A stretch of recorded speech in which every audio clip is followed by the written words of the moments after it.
Hi, everyone. Welcome to the Data Book Club summer 2024 season. This past summer, we read Chart Spark by Alli Torban, and she's here with us today to have a little bit of a Q&A. So Mhm. thanks, Alli, for being here. Thank you. Thanks so much. It's good to see everybody. I know that we obviously have a few people here on the call already. Thank you all so much for joining us. We do have a chat window. So if you prefer to use the chat window, feel free to do that. Say hi. Maybe tell us where you're joining from. I always love to see how far of a reach the Data Book Club has. Um, but while I have a handful of questions for Allie, this if this meeting is also for you all to ask questions. So whether you want to post those in the chat or whether you want to use the little like raise hand option that we have here in Slack or in Zoom rather, you can ask it out loud as well. So either way works for me. Mhm. So we've got people from London and Ecuador and Chicago and France. I love it. Milwaukee, that's where I'm at. Hey, Milwaukee, Canada. I love this. Richmond. I see Jasmine, you're a fellow Virginian like me. And Allie, you're in the DC area, right? I am, yeah, I'm just south, like maybe 15, 20 minutes south of DC proper, in Virginia. Okay, very cool. Excellent. Wonderful. Iowa, corn. I love it. Yeah, cool. New York. It's great to have everybody. Thank you all again for making the time on a Friday to join us. Mhm. So, before maybe I started recording, I was talking about how impressed I was with kind of the maybe topic of the book. The fact that like I guess I've read many data books in my lifetime so far, and very rarely do you get a book that talks about how important creativity is to the data a data process, right? A lot of times it's focused on technical skills, maybe, which makes sense. They're maybe easy to achieve, but I love that this one focuses on creativity and how to practice that creativity. It doesn't seem like people are inherently creative or not creative, and you're just kind of left with that. It's something that you can practice. So I'm curious, maybe to get started, how did you like how did you arrive at this idea of a topic for this book? Mhm. I think you're right. A lot of people feel like in the data field, they feel more safe or comfortable in the analytics part of their job. And they think creativity is artistry. So, like, oh, I'm not an artist, so I'm not creative. But data people, analysts, I feel like the word analyst, analyze, inherently has so much creativity in it as the definition of an analyst because you're searching around, analyzing things, trying to find solutions. I feel like finding solutions is just either like sub flavor or like part of the actual thing of creativity because I see it as just remixing ideas, trying to find new ideas that end up being useful. And as data analysts, that's what we're doing. We're trying to solve problems, be useful, solve problems. But people weren't seeing themselves that way. And I didn't see myself that way either.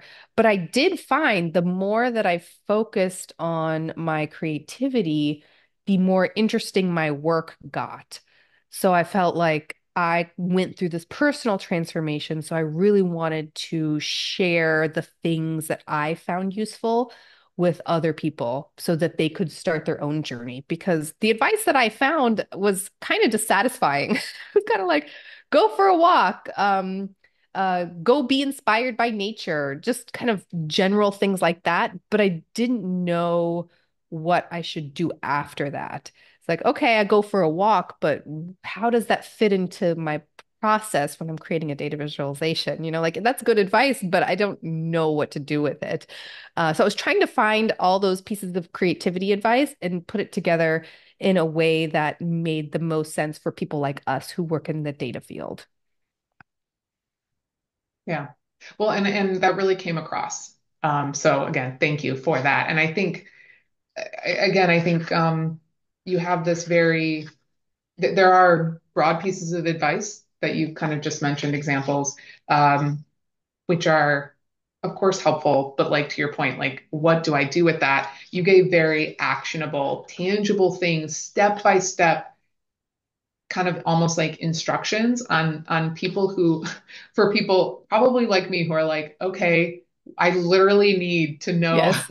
That's Give the me a way that's checklist. why I'm successful in data. I'm successful in data because I'm very Yes. good at like kind of like, thinking through these very logical steps, and Yes. you spell it out. So thank you for spelling it out. Mm-hmm. I really Yeah, appreciate you're right. It is like it's hard to take your logical brain and be like, well, there's so much ambiguity and creativity and risk. I don't even really know how to navigate it. But if you do have a little bit of a framework, it makes it easier. it. Yeah. Speaking of frameworks, one thing that you have in the book that immediately kind of just, I was like, whoa, this is like just something I've never seen. You have a reading plan. You're like, Oh this yeah. is, this is, how long it takes to read each chapter. And like, ideally, you could read this in a week and it only takes you like 2.5 hours. And like, again, you give this reading plan. And then you also have a companion course and PDF. So can you maybe explain like your thought process behind, you know, the value of this reading plan or even the course that you have? hmm Yeah, I tried to make it very reader focused where because I know, you spend $20 on the book, let's say, and that's an investment. But you're also spending your time, which I think my time is more valuable than anything else. And I wanted to value the reader's time also. So I wanted to tell you what you're getting yourself into and what you could expect. So that's why I wanted to break it down so people could see, okay, what do I actually have to do in terms of time commitment to get what I want out of this book? And also, I didn't want the book to just sit there. Like people buy it with the intention, oh yeah, I would like to be more creative. And they buy it and then it sits on their shelf and then they never read it. So I was trying to think of all the different ways that I could help someone just kind of like ease into the book, like a slippery slope. Like, oh, I can read the first chapter in 20 minutes. I got 20 minutes. And then before you know it, you've read the whole book. Right, right, exactly. And I mean, you're right. You kind of break it down into these very manageable chunks, which I really appreciate. There is kind of a related question in Slack, which is about kind of the online course. hmm Do we have to purchase the online course to make the most of it? And I think maybe just an additional question I'll add is you also provided a discount code. So if you want to maybe talk a little I bit about that and I how did, yeah. that it can be maybe a little bit more affordable. Not that it's already not affordable, but even more Yeah, so. I think it's like $45 now. And I don't know if you can help me remember, Brandy. What was it 30% off Yeah, I want to was the say it's thing? like 35, yeah, And 30% off. and Yeah. I think it was DV Book Club. I'm just completely Yeah. blanking because this was like a month ago. I DV can Book grab Club. it and put it Yeah, yeah. While I into talk the about it, if you Slack. wouldn't mind, that would be helpful. But yeah, it's $45 and then it's we have the discount code. My publisher gave me a code for 30%, I think it is off. But it's very similar to the book. I wouldn't say you need that in order to understand the book. It's basically the same stuff. The only difference is if you like to see videos of me talking through this and giving more examples, and like I actually there's a middle section where you actually see my hand sketching and drawing on my iPad. So if you just like to see these things in action, these ideas, then maybe the course would be useful for you. But you definitely do not need the course in order to understand the book. It's all the same content, the same prompts. That's a good question. Thank you. Yeah. No, that is great. And sorry, I'm still trying to like get this information from one computer to the other. So apologies, everybody, but I will send it out shortly, or I'll post it in the chat in just a moment. Um, Right. So you lay out the book. Again, I think the introduction is almost like just as important as any of the other chapters. And again, that's where you talk about, um, you know, the importance of creativity, practicing creativity. And then what I really loved is that you talked about the different types of creativity, right? And I think I highlighted this line in particular. Stop holding yourself to the creative genius standard and start Mm-hmm. moving your creative acts forward. And I think there was just a bit about I don't know, you just like ease this burden or this expectation. You don't have to achieve like genius level creativity to still be creative. There's all of these different types of ways to be creative. And so again, I think you've made creativity a lot more accessible simply by Hmm. doing that. So Yeah, yeah. the when I first started in data viz, maybe 2018, I guess that's when I started my podcast. So I was trying to get better at it. And at the time, Naughty Bremer was coming out with, I mean, she still does. I guess maybe not as much lately, but like at the time, she was coming out with all these just mind-blowingly creative data visualizations. And it made people like me feel like, oh my gosh, I'm just never going to get there. So like why I mean, I just feel like I'm floundering here at the bottom, not really knowing where to start, but shifting my perspective and thinking, well, I am a beginner, I am learning, and I can kind of do small creative things and hopefully they'll build on each other. And then maybe I'll get to the Naughty Bremer level, maybe I won't, but is that, do I want to? Do I need to? I think I also talk about that in the book. Like, what is success in this field to you? Is it being, a freelance information designer, winning a whole bunch of awards, or is it having a really flexible schedule so that you can accommodate your family and do things you like to do? Or is it climbing the corporate ladder or, whatever? There's just a lot of different definitions of success. So just because you see how one person is harnessing their creativity and making it work for them, it doesn't have to be the same thing that you need to compare yourself to. And you can just start with like small acts and then decide where you would like that to lead you. Absolutely. Absolutely. And again, I think this theme of like making it really approachable and accessible and I don't know. It's kind of throughout the entire book, this idea that like you can be creative. So Hmm. Hmm. I do love that. I think too, I mean, so the way of course, the way my brain works is like, let's think about this book chapter by chapter. So chapter one, you talk about the bad gifts prompt.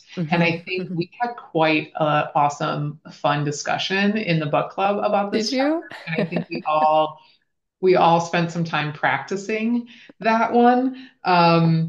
And I think some people even practiced it with their family and their kids at home, which Mm, was I thought was really cool. hmm. So anyway, I don't even know if I have a question there. I just really loved it. There's I also a lot of think variations of it. If you did really like it, you could just Google like improv games. There's whole books on improv games, and even just the bad gifts one. There's one, like on the one I describe is like someone tells you what gift they're giving, and then you have to accept it and say why you accept it. But then a slight variation is if you give someone a gift, you don't say what it is, and the other person opens it and they say what it is. And then you have to say, oh, yeah, I knew you would love it because, and then make it up. So like, that's like a slight fun variation for it. that's awesome. Um, and yeah, I mean, I just any sort of those types of activities that get your creative juices flowing and make maybe new connections that you hadn't previously Yeah, considered. Again, it I turns think off your inner critic too, which I think is really important. totally, totally. I mean, and at some point in the book, I can't remember exactly which chapter you talk about how important positivity is to Mm, the creative hmm. process as well. Um, and I think again, it's like when you said it, it was like an epiphany. It's like, well, of Hmm. course, it's hard to be creative when you're in a negative headspace or when you're under pressure or, and two, that it's not like you have this like consistent level of creativity, but that creativity ebbs and flows over time. Yeah. Um, it feels like something that in your core, but you were just able to like articulate that so clearly. How long does it take to like what was the I mean, were you just able to like articulate that or how much time have you spent kind of thinking about it, you're almost like a philosopher of creativity, if I will. So like, how do you feel like what was your process in getting to that point where you could clearly articulate those things? Yeah, I didn't really, I mean, as you say, it's really obvious, right? And you're like, oh yeah, that is my personal experience. But wasn't able to articulate it either, but I did this mini series on my podcast where I was asking people the same questions about creativity. And I don't know, maybe it was like 10 episodes or something like that. And everyone was saying the same thing. Like when I said, what kills your creativity? Everyone was saying negativity, negative things, like having a fight with my spouse or like my leaky radiator, like stressors. It was killing their creativity. So I was just able to collect all those data points and see a pattern and think, oh, yeah, that's right. That does seem to make sense from my personal perspective and what people are saying. And then I was able to find research that actually backed that up, where people were saying that having a positive frame of mind was very helpful. But also in the book, I point out that I don't think it's a like 100% of the time where you have to be positive in order to think of a creative idea because my data viz wallpaper concept came out of just my pandemic anxiety of needing to do something with my hands and not like doom scroll at night, So having some sort of constraint born from negativity, that actually led to creativity also. So it doesn't always have to be positive things, but I do find in general, if you are stressed out by something or in a negative mindset, like you said, with stress, maybe a deadline, anything you can do to bring yourself back into a more positive, calm state, that's going to help with your creativity. Absolutely. Can I ask Alli a So question, Brandy? go for it. Yeah. I wanted to kind of expand on the creativity, Alli. I think some of the things you had in the book, which I wanted you to expand on a little bit, was how creativity can be really powerful when you have more than one person. You talked about some of the Ah, collaboration, and what I've noticed is that it seems like creativity flows better when you have three, four, five, six people trying to come up with ideas versus you do it yourself. I think it's so hard sometimes to do it by yourself. I wanted you to maybe talk about that a little bit. yeah. Yeah, you're so right. And that is something that I have noticed after publishing the book and having more people talk to me about it on I wish that I had expanded that idea out more. I was thinking of it more as, as the individual, you're doing your work and as you can, being collaborative with other people. But I do wish that I had added another chapter all about different ways to maybe do these exercise in a group or maybe exercises that are specifically great for a group because you're right. Being, let's say if being creative by yourself was just like flying on an airplane, I feel like be doing these creative things in a group is like being on a rocket ship.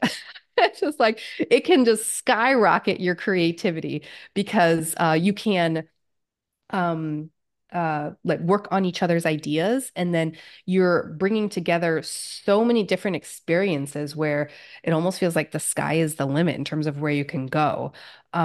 And I do feel like there are certain things that you can do to make the collaborative experience a little bit better. Like the part about being positive and not trimming down the tulips as soon as they before they have a chance to bloom. I'm sure we've all been in a group where someone's just so logical, I'll say. And it's just like, no, that idea is not good because we can't do it because X, Y, and Z. No, we can't do that idea because of X, Y, and Z. They're very practical. And I think there are some things that you can do to make sure the group is as productive as possible when you are ideating. You're going through the infinity flow. You got to do the ideation part and like tamp down the negativity and the critique and wait until you get into that center section or when you're in the execution area.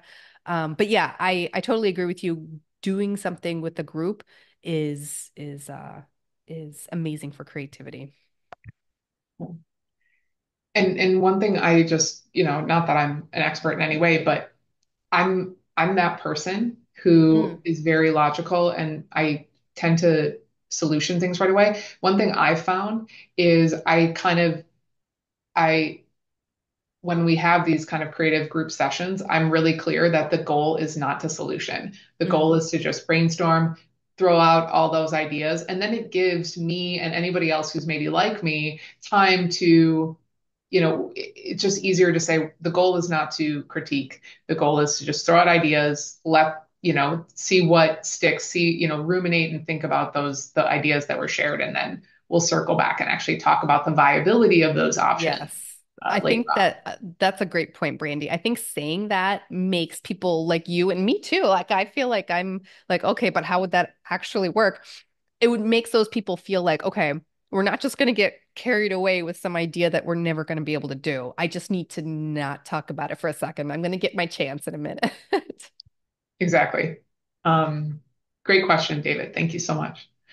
Again, just a reminder, if you have any questions, feel free to either, come off mute and share them. You can use the little raise hand button in Zoom, or you can drop them in the chat. But kind of maybe looking at chapter 2, this is the chapter on the X-ray kind of questions. And I think, okay, and Luke just posted something that's exactly about this chapter. So yeah, I'll just read what Luke has then. So Luke's saying that he appreciated the prompt spreadsheet idea because it forces you to think about the design principles that are in play. Whatever it is that you're looking at, as opposed to just kind of this open-ended creativity. Um, Over the course of your work, have you honed in on anything in particular that you like or don't like with data visualization?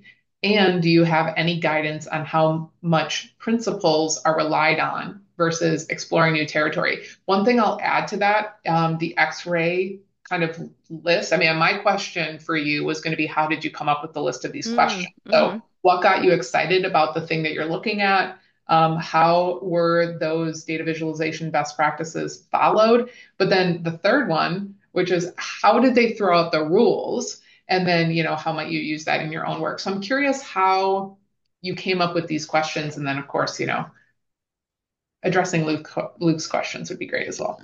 Yeah, yeah. Let's see. I was in the library and I found a book. So I was going into the writing section a lot when I was writing the book because I was trying to find um things that could help me be a better writer.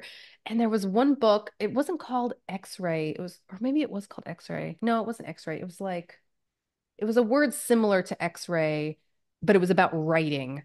And I'll see if I can find it in a second. But it's a book about how he would analyze famous works, like a chapter out of a Shakespeare novel or something like that, and he would analyze them so people could learn how to write in that way. And I thought, oh, wouldn't it be cool if you could do something like that for data visualization? And I can't remember what word he used. He might have said X-ray. Um, but then thought X-ray, either because he said it or because it was a word very similar. And then I thought maybe X-ray could be a acronym because I love, as you can tell from the book, I love ways to remember things. So I thought, well, maybe X-ray could be an acronym. And I had these ideas of the way that I would pull inspiration from data visualization.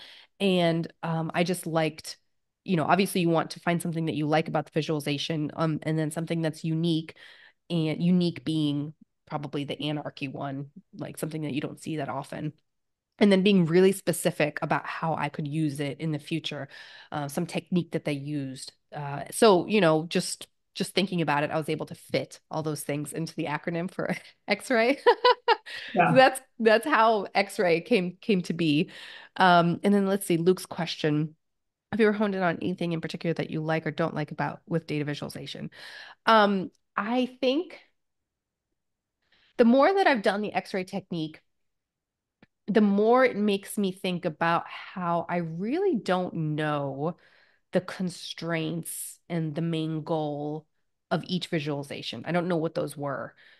So anything that I would maybe criticize publicly, it makes me pause and think, I don't really know what constraints this person was under in terms of like, maybe you've got that boss who's like, no, you have to do it this way. And you're like, no, I really don't want to. But they're like, no, we don't do it that way.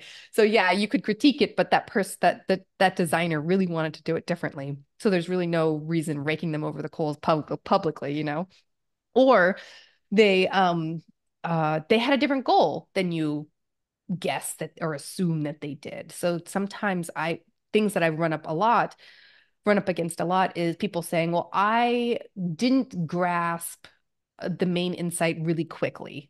And maybe that wasn't the goal of the visual. Maybe the person creating it wasn't trying to optimize for speed to insight. Maybe they were trying to optimize for getting your attention so that you will want to get into the visualization and learn more about the topic. I don't know, maybe they didn't do it that well, but maybe they weren't trying to optimize for the thing that you were trying to optimize for. So I don't know if that answers your question, Luke, but I feel like doing more and more x-rays, I'm more and more careful about any assumptions I'm making about the designer and what constraints they were under.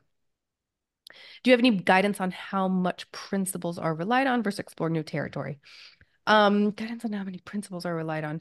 Maybe trying to think of what that's asking. Luke, are you asking if like how creative to be in the visualization? Like when should I just go with best practices or when should I be creative? Because maybe that's kind of my 4Q prompt where I'm thinking about um Mm. the balance between creativity. Where is that? That's later in the chapter. Oh yeah, Yeah, this I is mean, I think I don't know, and so unless Luke chimes in, but that seems to be my interpretation as well. And I think mm-hmm, it might be because, yeah, he confirmed. But I think it's, we have read, at least in the Data Book Club, and I think anybody who's involved in data visualization, we see a lot about like best practices, when to use certain types of charts, mm-hmm. data scaffolding, like all of these kind of things. Um, but obviously, your book is about creativity, which means sometimes we're going to throw those things out the window. We're going to break the rules. So Mm-hmm. when's the good balance? And you talk about the 4Q prompt. So maybe, I mean, again, I feel like there's so many different ways that each chapter kind of blends into a different chapter and connects to a different Oh yeah, uh-huh. um, kind of concept or different approach. Mm-hmm. And clearly you're demonstrating that. So maybe you can talk a little bit about that 4Q prompt. Yeah, yeah. So if you have it with you, it's page 118 is the summary graphic of that. But I did want to codify this question. Like, how do I know if I should if I should even bother trying to be creative, or should I just make that bar chart and just like move on? I boiled it down to four questions that I find are have the biggest impact on whether I want to be more creative or not. And the first one being, how much time does the reader have? So the person reading the graphic, how much time do they have to invest in it? Because you're just thinking about the things are best practices because people are used to seeing them. And it's also typically the data is visualized in a way that we're used to seeing and is kind of the best for our visual perception. Like if you think of a bar chart, for example, you're encoding the data with length of the bar, the position along a common scale, so the edge of the bar, position along the common scale, and also the area of the bar. So that's a really high effectiveness. If you guys have read the book by Tamara Munzner, Visualization and Analysis Design, I think is the book. It's very textbooky, but she does have this great framework about the different encoding methods and how effective they are from our visual perception. So, like if you're trying to see the difference between something that's dark blue and light blue, how much darker is it? I don't know. But if it's encoded, the data is encoded with a length of a bar, that's really easy for us. So long way to say that there are things that we know are easy for people to understand. So if they don't have a lot of time to analyze something or read this chart, then you probably want to lean on the things that they've seen before and that we know work really well in terms of visual perception. So, but if they do have a lot of time, maybe you do have a little bit more uh, leniency, you have more of a leash to experiment with. And then the second one is, how much do I need to capture attention? So we know that novelty is going to capture people's attention. So if you want to stop the scroll, like maybe you're creating a graphic for your social media for your company, and you know that you're trying to get people to stop the scroll, maybe you aren't going to just reach for the basic bar chart. Maybe you're going to think about ways that you can convey this information in a different way, or maybe see if you can add an image or an illustration. And the third one is how many struggles have there been in conveying this in the past? Again, like no need to reinvent the wheel. And if, things are working, everyone's getting it, no one's complaining, it's not causing any problems, then just go with what works. And then the last one is how much time do I have as the designer? We've all been in those situations where yeah, I'd love to do something really creative, but I don't have enough time. Like my deadline's 5 p.m. today, so I have to just, finish it. I don't have time to wind through the inefficient process of creativity. So taking all those things into consideration, I feel should give you a sense of how much time you should invest in trying to find and test a creative idea rather than just going with, bing, bang, boom, what you always do.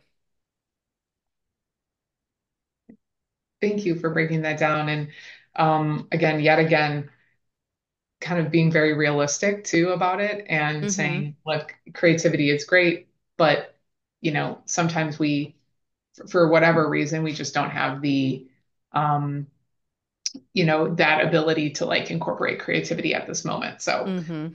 course, I appreciate the practicality. Yes, right. Um,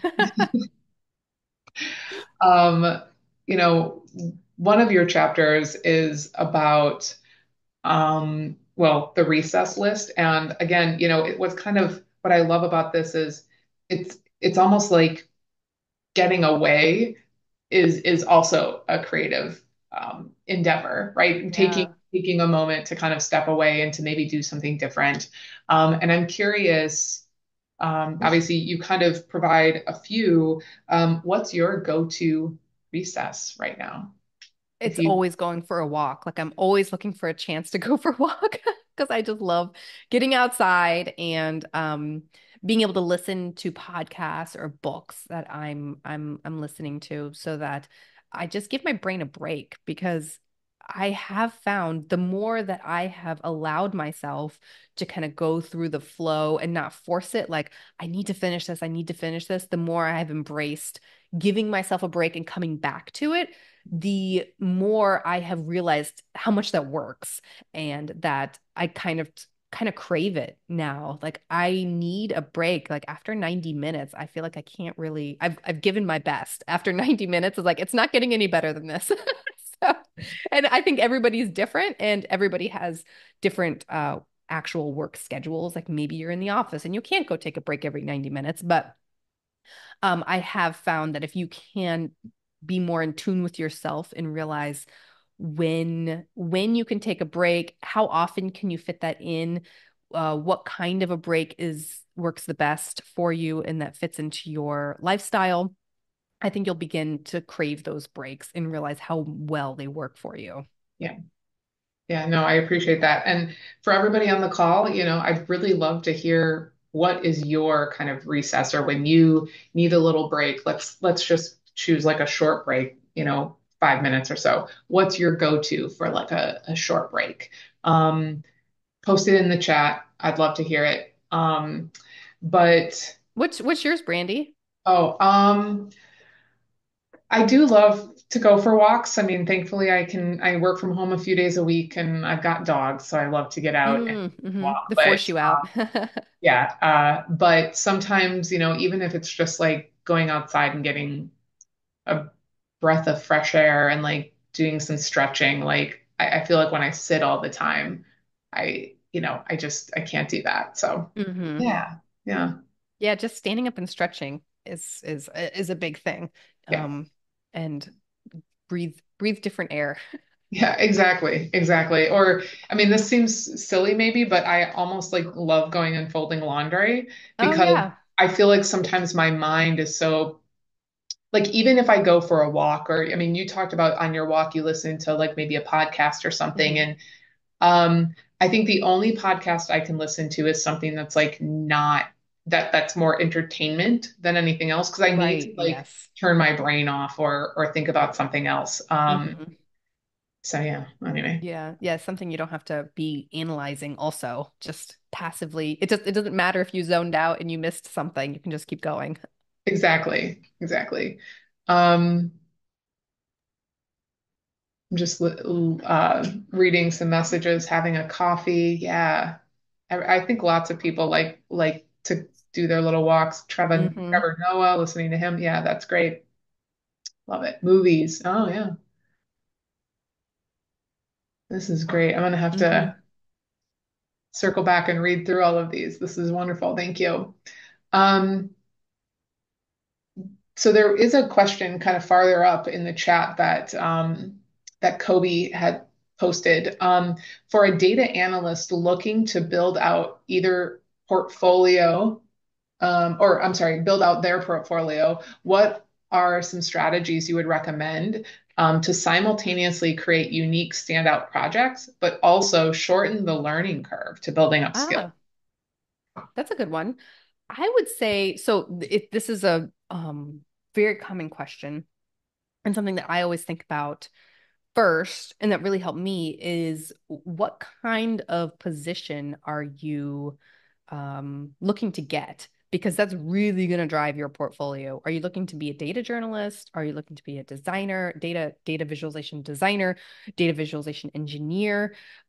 Because I could give you the advice of, find a passion project, and you're just not going to know what to create or what you need to do to stand out if you don't know what kind of job you want to get. So I will use like a data journalist example because when I first started, that's what I thought I wanted to do. I just was writing my journal. I want to be a graphics editor for the Washington Post. I really wanted to be a data journalist for the Washington Post.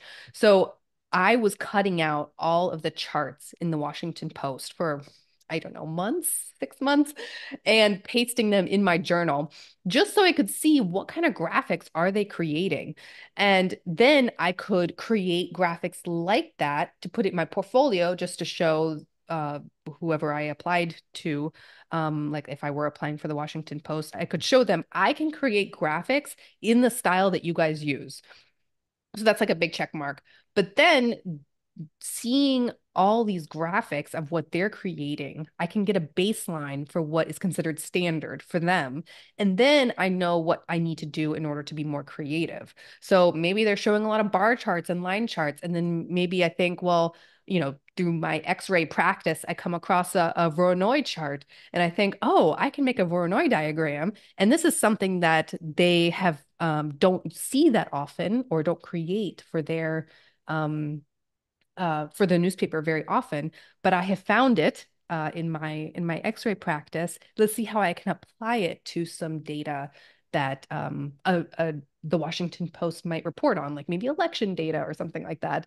So I hope that's helpful. Like figure out what you're trying to uh, um, what kind of job you want to get first, and then try to find a lot of examples of what's kind of considered standard.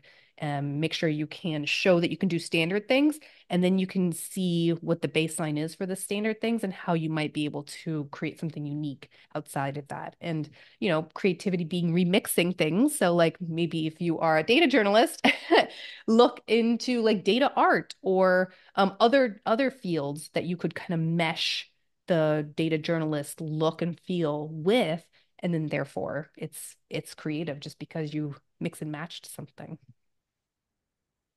But I hope that's helpful. Kobe. Oh, digital healthcare and real estate are my niches. Oh yeah.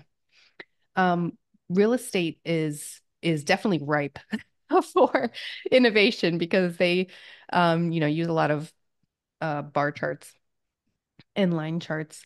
But yeah, I would definitely go on Zillow. Zillow and Redfin have really great data blogs now and data that you can download.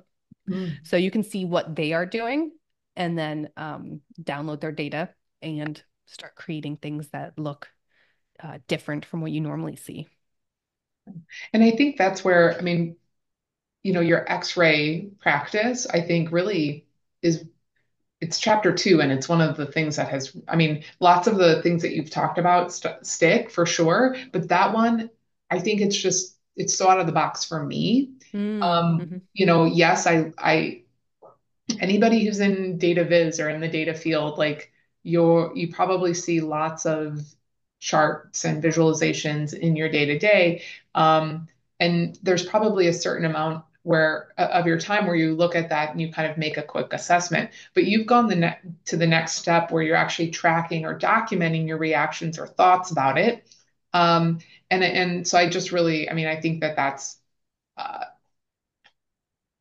you're being very mindful of these things that you're consuming and looking at. And then I think this example that you provided to Kobe is very it's you can then build on this Mm. analysis that you've done of other things that you've seen. But then I guess and you talked about remixing, but I would also say, there's value in almost like blending two industries. So like you're right, Mm. if real estate uses a lot of bar charts and trend charts, but if you have experience, in finance or in a different industry, there how can you do almost like a crossover between the two? And that's Oh yeah. I think that that's just again, I think your X-ray prompt, but then also just this ability to kind of build on that knowledge is really powerful. Yeah, yeah, for sure. Um, all right, so Mark asked a question as well. Um, he has a very interesting data analysis and storytelling use case to pose. He recently met with a researcher that is using face glyphs for multivariable analysis. I personally do not like it and have found it difficult to interpretate at the moment. Um, I'm curious what you think about face Oh, oh, the visualization. churn. Yeah. Also, another name for these, I just clicked on the link, churn off faces. I don't know if you guys have heard of that, Okay. but it's basically it's a face and then you change the attributes of the face based on different variables. It is really hard, Mark. I agree. It's more, I think if you're trying to optimize for eye catchiness, then the turn off faces work really well. Other than that, I don't know. I have Yeah. seen an example of the turn off faces in Axios once. Turn off faces Axios. Let me see if I can find it. And it was interesting. I think it was a map of the United States, and then they had the turn off faces over it, and it was trying to show. Oh, the emoji states of America. Okay, I found it. Trying to show. What was this trying to show?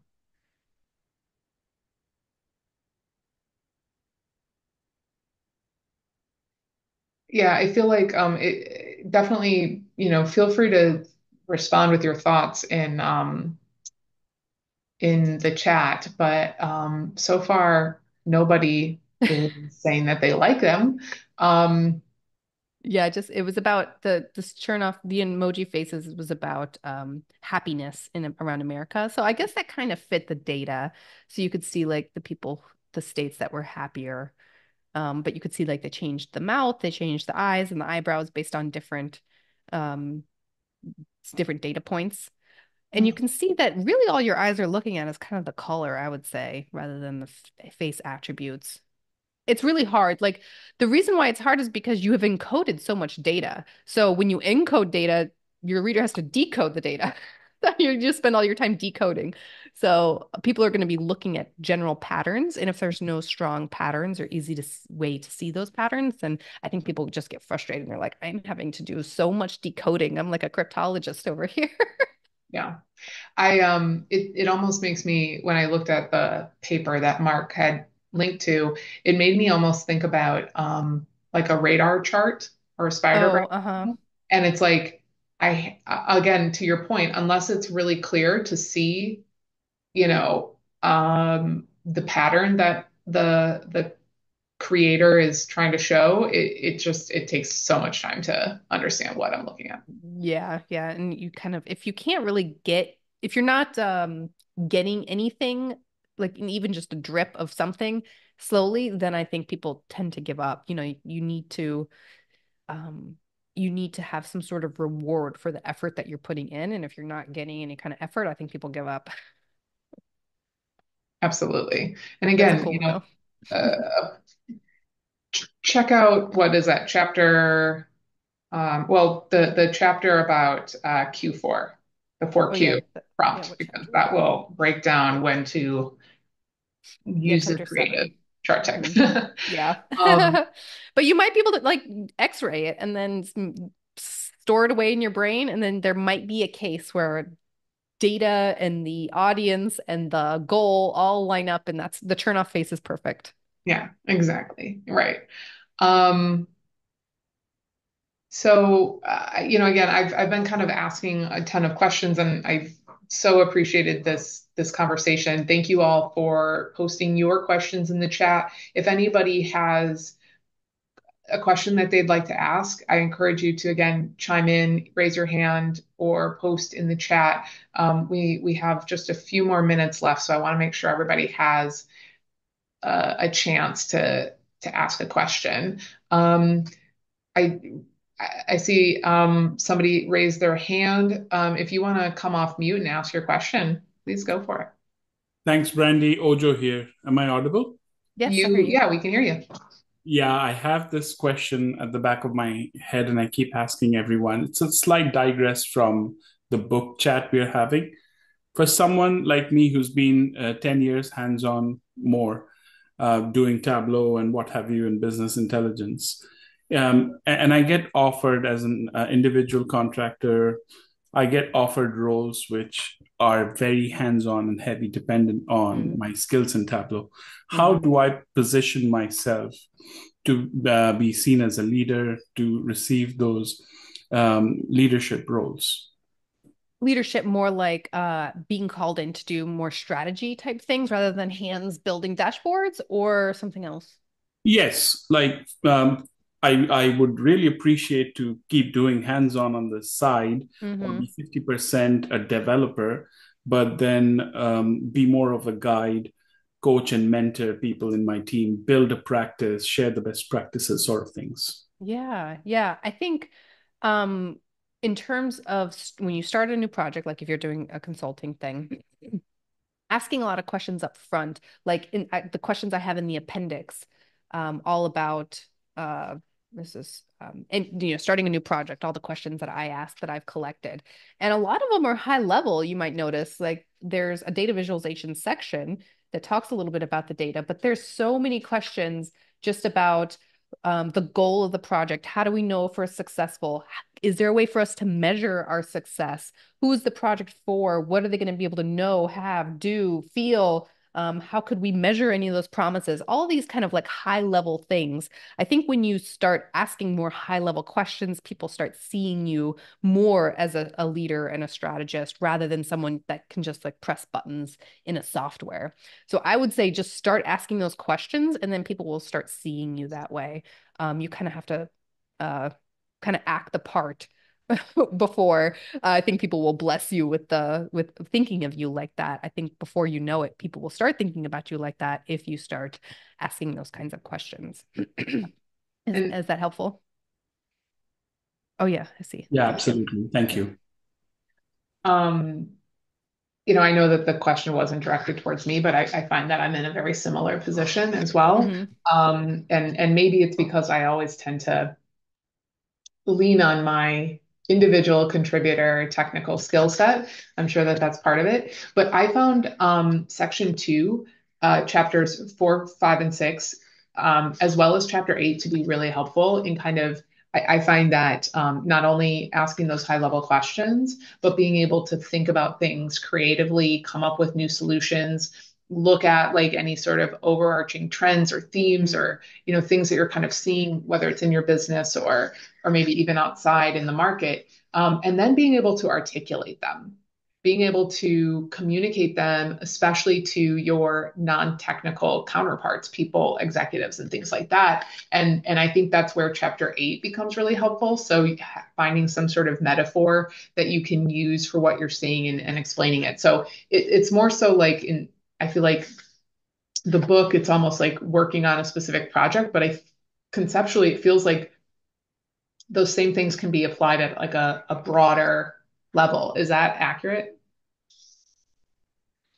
I think so. And I think that you're right on in that if you are able to kind of think beyond the pressing the button in the software, then you become starting to be known as a better thinker. And I think I say that in the introduction where I wanted to be known for my ideas and not for my ability to use a software because I think softwares come and go, and anybody can learn the software. And Asma was saying something about ChatGPT also in AI. I think that those kinds of press the button skills are going to become more and more not valued as much because it'll be easy for people to do that themselves. So, what else can you offer? Well, thinking about more of the high level things, coming up with creative ideas. That's how we can stand out. And I feel like it's a very important skill set. Yeah. And I don't know if you have any hot takes on tools, like any generative AI tools and how that might change, that human creativity, Mhm. how that might impact our, because I agree with you, tools come and go. Um, Theoretically, the best practices still remain, the creativity, that thought leadership still remains. But how do you think, yeah, Gen AI will impact creativity? Yeah, I really hate for hot takes. I don't like the AI generated images because I feel like they're very devoid of emotion. Like I don't really know what it's trying to say. I mean, I think it's very hard to come up with get Gen AI to come up with an image that I like personally. Maybe other people feel differently. I don't like those.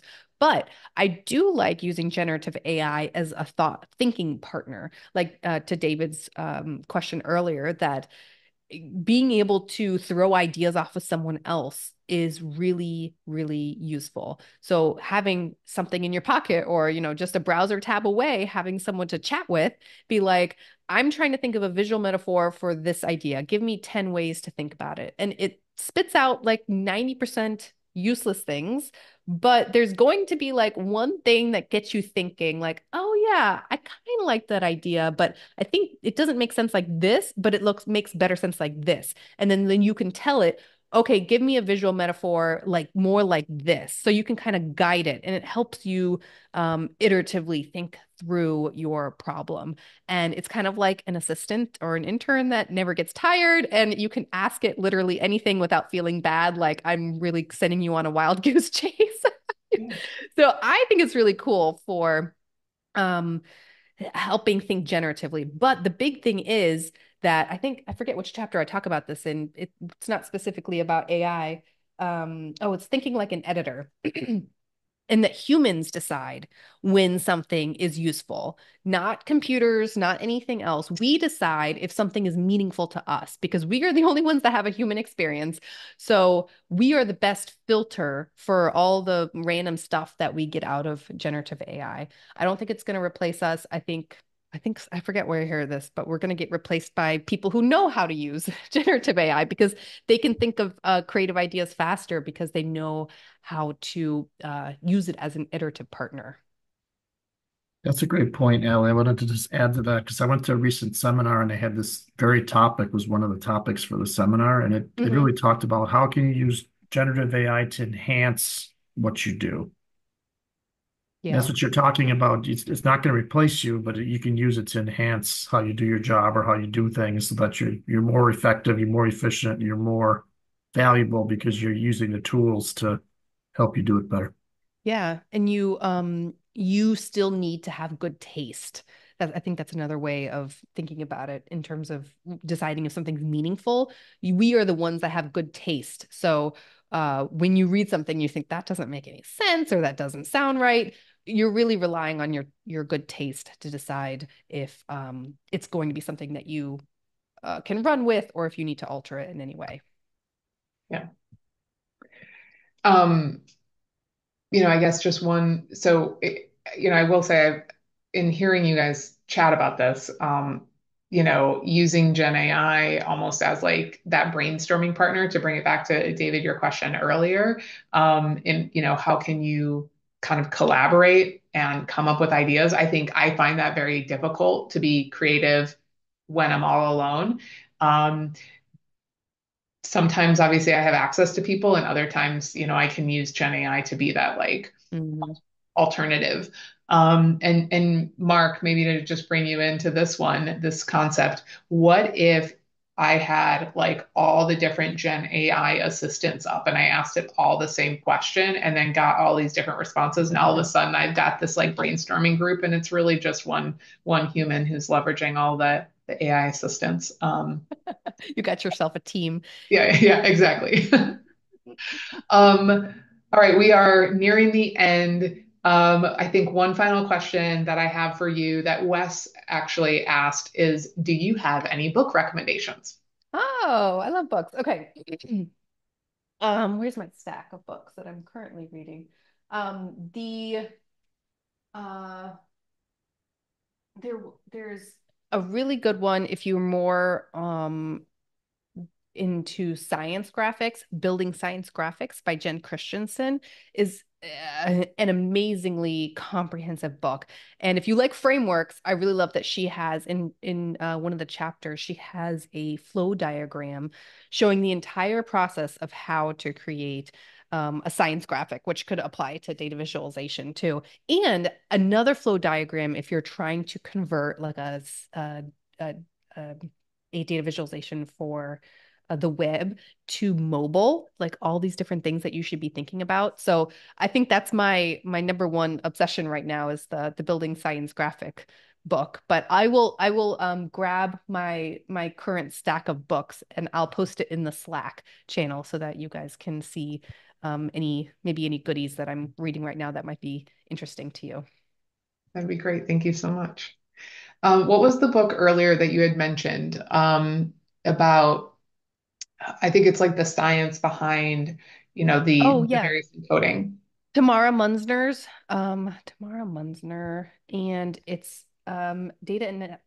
data visualization analysis and design, I think is the name Okay. of it, something like that. But I think that might be the only book she wrote, so that I know of. So I think Okay. if you just put Tamara Munzner in Google, her book will show up. But it's very textbooky, but like really, really great information. Cool. Excellent. Thank you so much. And that brings us to almost the top of the next hour. We've been sitting here chatting for an hour. Alli, thank you so much for your time today, but also the time and energy that it took to write the book. But then, obviously there's all the time that it took to come up with these various concepts. Mm-hmm. Again, Mm-hmm. thank you for making it really practical and actionable for somebody who needs that very specific guided experience. Thank you so much for that. Thank you. And thank you guys for coming and for asking great questions. This was so much fun. Thank you. Thank you, everybody, and have a great weekend. Bye. Bye. Thank you. Yes.